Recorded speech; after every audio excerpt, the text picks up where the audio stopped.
everybody, Aaron Cowan, Sage Dynamics, and this is the Railscales LEAF.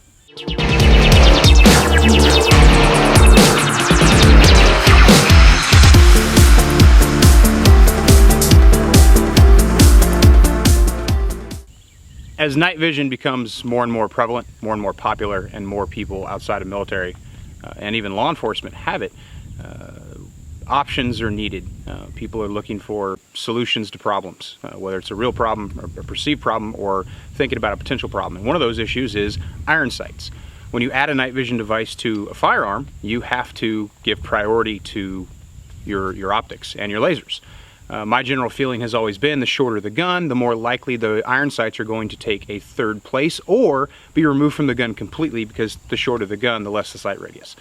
My feeling is that the laser takes priority because ultimately it gives me 2 points of aim. It gives me a visible laser, arguably not as useful during the day, but the gun is going to be used for night vision. So that IR laser for the night vision has to be as far forward on the rail as possible to preclude it having any interference when the laser or the illuminator is projected with any of my other accessories, which can create blooming, divergence, and backsplash, which is something I definitely don't want when I'm trying to use the laser to shoot under night vision for a desirable and knowledgeable and specific point of aim, point of impact. So with iron sights in the past, you've had to either or give up considerable rail space to mount them in front of the laser, or you've had to give up sight radius to mount them behind. Then that's two issues that me and Railscales just didn't really care for. Now, again, I don't feel like in certain circumstances you necessarily need to have iron sights on the gun, but for some people it is a mission or a standard operating procedure to have those iron sights still on the gun in case the laser's not usable in the conditions, the optic goes down, then you have iron sights. You've got basically 4 different potential points of aim on the rifle at that point. And of course, if I can keep the iron sights on the gun, even if I don't use them, but if I can have them and they don't interfere whatsoever with anything else on the rifle, then there's no reason not to have them. When we looked at the problem of producing a LEAF sight for the PEQ 15, if you're not familiar, we already make the LEAF for the D-ball family of IR lasers. There's well over 100,000 PEQ 15s in service with the military alone. That's not counting the LA5 variants that you see both in the Army and the Marine Corps.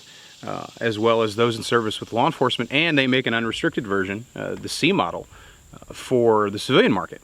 So there's a lot of these lasers out there and a lot of different configurations on a lot of different guns. On a traditional length rifle, say a 16 or a 14 5-inch pinned, you're not going to give up a whole lot of rail space if you have to move your PEQ back to mount your iron sight in front of it, or if you choose to mount it to the rear, which is definitely a possibility. Then you get to priority issues where you put your pressure tapes. So real estate is a thing because the real estate's very linear in nature and things got to go where they got to go. The biggest problem you have with mounting a sight in front of the PEQ 15 is the fact that the PEQ 15 just doesn't like it. It was arguably designed to split the A-post on a 7-inch rail, your traditional M4 profile, but I think most people have found in using these that if you take a PEQ 15 and you push it as far forward as you can up against an A-post, the A-post actually impacts or comes in contact with your laser emitters, which can cause, under recoil, point of aim, point of impact shifts with your laser, and you're going to get a little bit of bloom, not too much, but a little bit of bloom off of your illuminator. So we have all these different front sight posts that are out there, flip-up front sight posts, fixed front sight posts.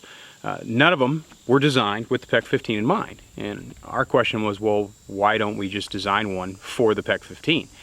Now, it could be used as a standalone sight, but let's make it as good as we can, as well as we can, so it fits the profile of the PEQ 15 and gives you exactly what you want. A front sight that does not create any complications or provide any backsplash or illumination issues with laser or illuminator with the PEQ 15. Now, the first thing you'll notice is the PEQ LEAF has a very unique shape, and the reason is we had to fit the contour of the PEQ 15. And one of the questions has come in is, well, is it going to be as strong as it's going to be rigid? I wouldn't recommend using it as a standalone sight. It's not recommended for that, but it is definitely strong enough for it. A lot of thought went into the design of the LEAF. It's not like we just kind of traced the outline of the PEQ 15 and said, all right, let's go send this off. You're looking at a CNC aluminum, and a lot of the parts that we had to use in this thing, we had to source. They didn't exist in the configuration that we wanted to. We went with a dual detent adjustment on the front sight post. Reason being, it got rid of a lot of the slop you see in other front sight posts where there's degrees of movement that can occur even with a single detent. The springs had to be independently sourced because the springs we needed didn't exist. So that definitely created an issue that we had to overcome, and that's why it took us a little bit longer than some people would have liked for us to bring the Leaf to market, but we weren't ready to put something out that was going to be okay. We wanted it to be as good as it possibly could be. Of course, the question, again, I've got this question before, is like, well, why do I need it? And if you have to ask that question, maybe you don't. Just because you have a PEQ 15 doesn't mean you necessarily need the PEQ Leaf. But if you have a mission requirement or a personal requirement to have iron sights on a gun that's also going to be used in night vision, it's going to have a PEQ 15 or an LA5 mounted, then there really is no other sight that's going to do what ours does. I already said no other sight has been developed with the PEQ 15 in mind. As far as to the best of my knowledge, that's true. There may be somebody sitting on one somewhere that hasn't seen the light of day. But as of right now, the filming of this, I'm not aware of any sight that's been designed in the way that we designed the Leaf for the PEQ 15.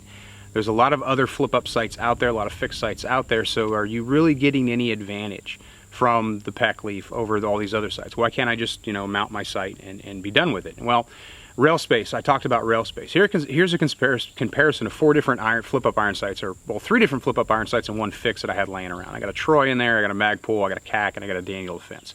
Not really a comparison or bashing on any of those products, but they're not designed for the PEQ 15. They're not designed with night vision devices in mind. They're designed as backup iron sights, and there's nothing wrong with that. On their own, they all provide a very good backup iron sight. But when you repurpose something that's not designed for night vision and include it in night vision, you're going to, A, lose a lot of rail space, or some rail space, a lot of rail space, maybe a little bit more rail space than you'd like, or you're going to create divergence and blooming and backsplash issues when you use your night vision device with that backup iron sight mounted, if it's mounted in front of the PEQ 15. To save rail space, sometimes people will take their backup sight and they'll flip it around, because it works either way, right? You can fold it to the front or fold it to the back. Now that could create some snagging issues, which could lead to breakage on your iron sight, but it does give you a little bit more space, depending on the model of sight, to move your sight a little further forward. Another option is to just leave the sight flipped up and push the IR device as far forward as possible. That's also something that you see people do, but that's what we definitely get into blooming and divergence issues. So what I did is I just took a look at the footprint of all 4 of these sights in their different configurations to give you an idea of how much rail space you're gaining using the PEQ Leaf. As you can see, on a short rail, that's a considerable amount of rail space. No other front sight really comes close to the footprint that we're able to give you with the PEQ Leaf. Of course, the argument is, well, what's a couple of inches? Well, on a 7-inch or a 10-inch rail, a couple of inches can be significant, especially when it comes to hand placement and mounting of things like your pressure pads and stuff like that. So real estate definitely becomes this issue that has to be overcome. If you're running a 14.5 or 16-inch gun, you probably won't have as significant an issue with real estate as far as mounting goes. But the next problem we have to confront when we talk about front sights, if they're mounted in front of the IR device, is backsplash and divergence with your laser coming in contact, refraction coming in contact with the sight itself. The Leaf was designed to preclude the possibility of refraction and backsplash from the laser or the illuminator if properly mounted. So it's not an issue. We're not going to have contact issues with the laser or the illuminator on the Leaf. Now, those other sights out there, again, they're not designed with laser devices necessarily in mind. So what you get into is some degree of contact between the laser or the illuminator. So what I did is I filmed all 4 of those iron sights that we've already looked at in various conditions. And I filmed them on laser low, laser high with illuminator, just to see what kind of contact we're getting. Now, some of them, you're not seeing a great deal of contact until you go laser high. The illuminator almost always has some backsplash issues making contact with it, just because the sight sits in front of the illuminator. There's just no way to avoid any contact. There's definitely going to be some contact depending on the model of sight. Some fared better than others. But again, these sights were not designed with an IR device specifically in mind. While they have been repurposed and used for that, people will tell you if they've used them, that contact is something that's unavoidable if the sight is mounted forward of the IR device, regardless of the configuration you put in. Even if you flip it up and leave it up and move your IR device all the way forward, there's still a degree of contact that's going to take place because you can only get it so far forward based on the design of that particular sight.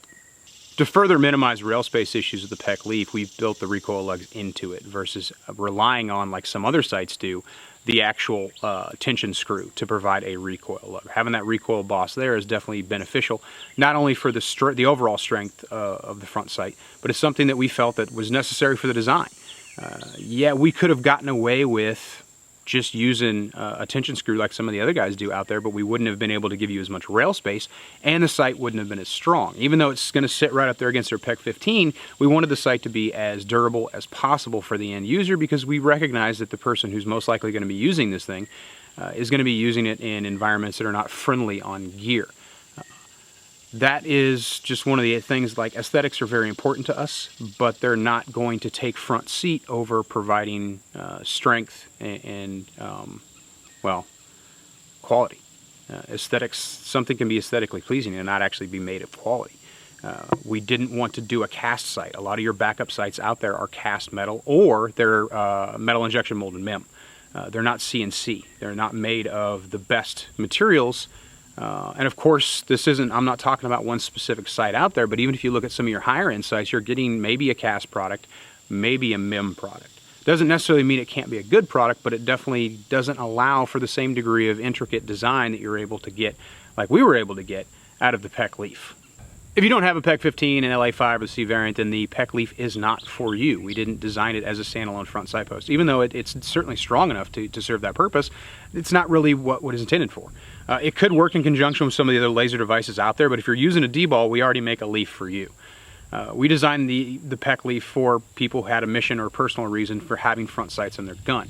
I know there's some people out there who their rail space was such a premium they voted their iron sights off the island. Well, you can bring the iron sights back with PEQ LEAF. Based on your mission requirement, your personal requirement, a rail space requirement, you may be getting back 2 inches, 3 inches, depending on what front sight you're using, what configuration you were looking at. And rail space is at a premium on those shorter guns, and some people don't get a choice in what length of firearm they have to use for professional reasons.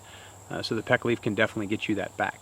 Again, it's not for everybody, but it is for the specific people who recognize the value in what we produced with the PEQ LEAF. I'm Aaron Cowan for Sage Dynamics and Sage Instruments and Railscales. Train accordingly.